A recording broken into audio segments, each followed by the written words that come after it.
Good morning, and what a beautiful morning it is in the woodlands today. So I'm up here for a couple of days now, working on taking out the last of the diseased larch trees. We've got rid of all of the big ones, and all of the medium-sized ones. There's one on the floor just behind me there. There's quite a few laying around still. The biggest ones have gone, they've been taken away. The medium-sized and the small ones are just staying here, so some of them we'll use for habitat. Some of it, I suppose, can be firewood for the campfire. A lot of it will just rot down. We've made some habitat piles like this. Great for wildlife as it rots down. Insects like it as well, so we'll leave quite a bit of that. So what I've got to do over the next couple of days is all the small ones.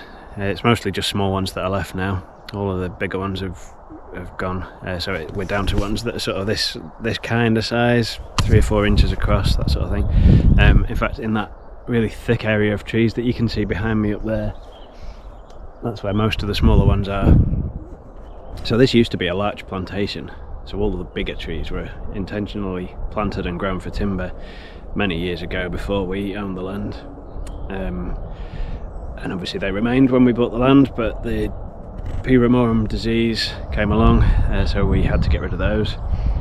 But all of the ones up behind me, they're all actually self-seeded, so there's loads of birch trees, spruce trees and larch in amongst them that have all just grown really thickly together. So felling the trees isn't a problem because they're really small. It's actually just getting to them that's difficult, because they're packed in with all of those smaller trees up there. There's not a lot of space to get in, so I'm going to go through with the handsaw and just gradually work on taking out the remaining larch trees. And there are a few others just dotted around throughout the rest of the woodland as well. You can see here there's a few actually just there. There's one there. There's a little one just over there. And then I'll be getting into the thicker area behind it where they're hard to see, but the trees themselves aren't very big, so that'll be a bit easier to work on, because I can just literally cut them down with the handsaw and pull them out by hand.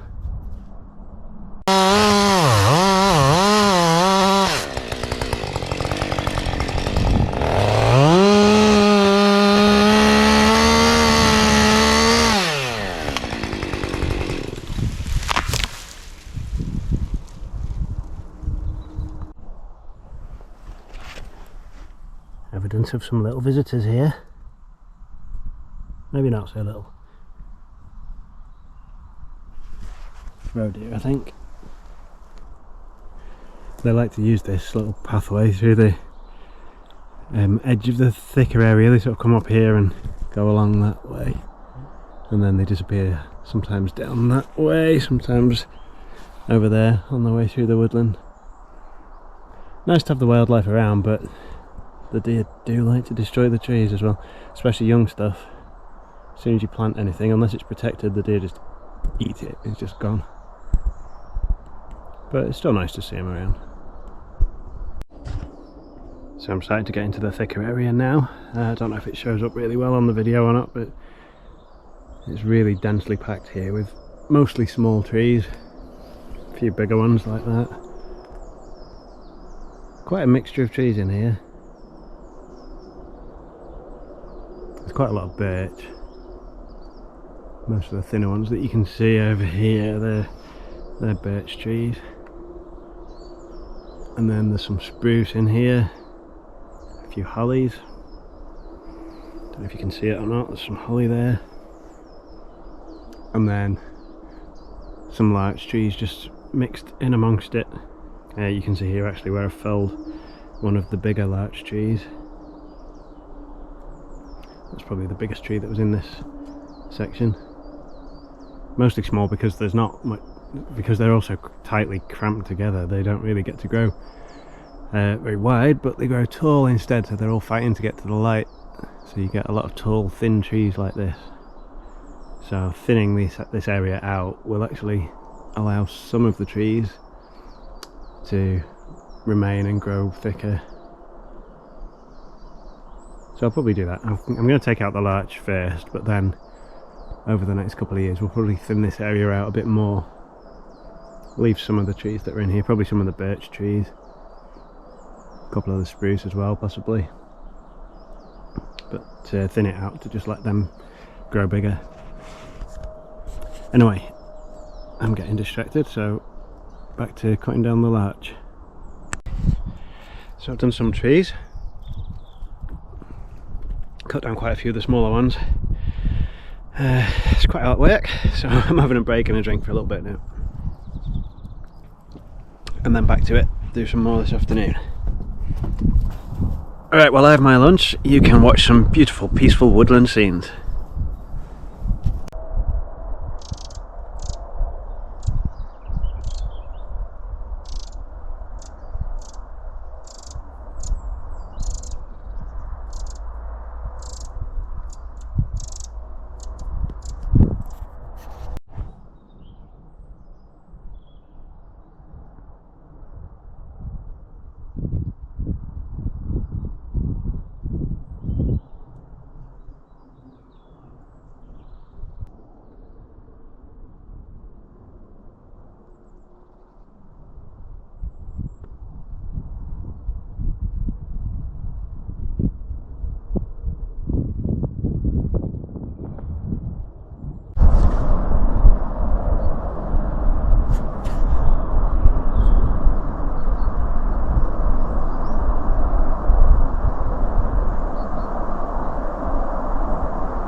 A little more evidence of the deer that have been coming through. See some hoof prints there, quite clearly defined in the soft mud.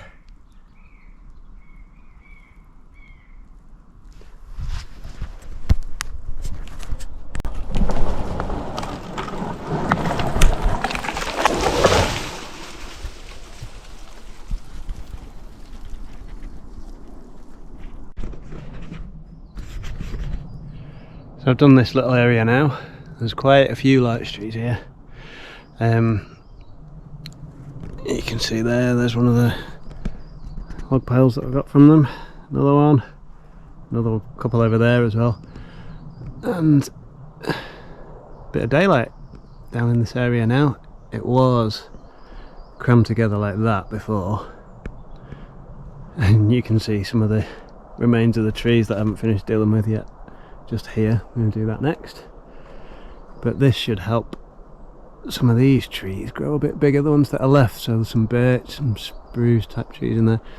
And then next I need to go over there. There's some more larch trees there. You can see there's that one that's kind of lit up in the sunshine, and then there's a couple more. There's another one up there. I don't know if you can quite see that. Just there behind those trees, there's another one. And then start working my way through that. It's night time now, and quiet, peaceful here in the woods. Feels like a million miles away from civilization, even though the road is probably only, I don't know, half a mile away behind me. You probably can't see it on there, but it's not far away to the road. Civilization's close by, but it feels like it could be a million miles away when I'm up here. So I've got the tent set up. I'm going to go and get to sleep, and I will see you in the morning. Good night. Good morning. Well, it looks like it's going to be another beautiful day out here today. I've had a great sleep up there in the tent. I always sleep well when I'm camping. I don't know, something about the fresh air just makes it really relaxing. Anyway, time to get on with it. There's more trees to chop down today. Hopefully get the last of the larch trees down, and then we can move on to deciding what to plant in their place.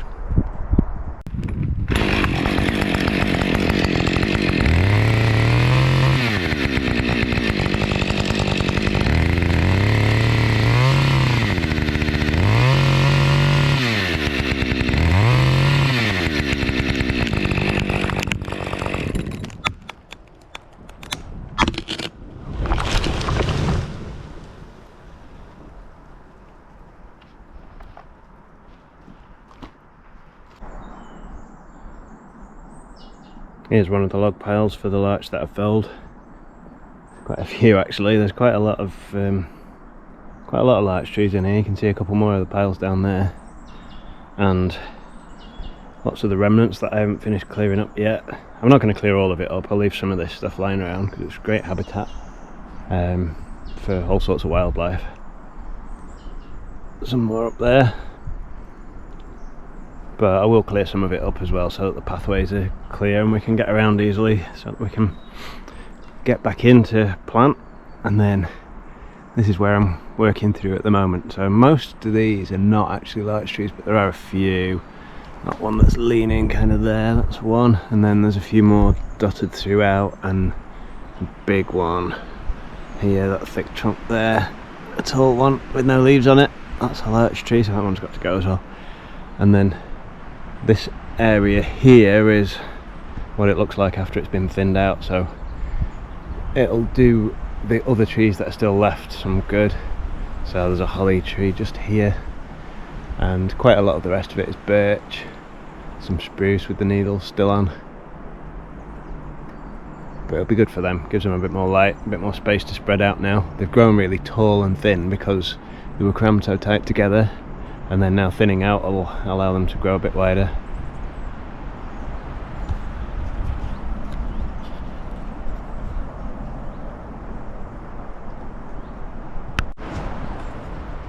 And this is where you have to be really careful with trees packed together like this. So you can see we had a storm Arwen a while ago that blew over quite a few trees, and there's still some of them left. You can see some of them are leaning on other trees. So I need to fell that one, and there's another one over there which have some of those ones leaning on top, unfortunately, so we need to remove those. Otherwise it's going to be really dangerous felling these ones. So it just takes quite a while in this densely packed area, just because you got to be really careful, make sure that everything's done safely. Well, that's it. All of the larch trees apart from two are now felled. The last two, I haven't done those because they're a bit close to the track, so we'll just finish those two off in the next couple of weeks. Then after that we're going to spend a little bit of time planning our new project for the woodland. It's going to turn into some kind of permaculture food forest. I'm not sure exactly what it's going to look like yet. We've got quite a bit of planning to do. We're going to spend a bit of time looking around the land without the big trees on it now, working out things like where the sunlight goes, where the water goes, and then we can decide exactly what we're going to plant in the upcoming years. So I'm looking forward to that. Hopefully you'll follow along with us as we do that. We'll obviously keep videos going and keep everybody up to date with what's going on there. Thank you for watching this video. Hope you enjoyed it. I'll look forward to seeing you on the next one. Bye for now.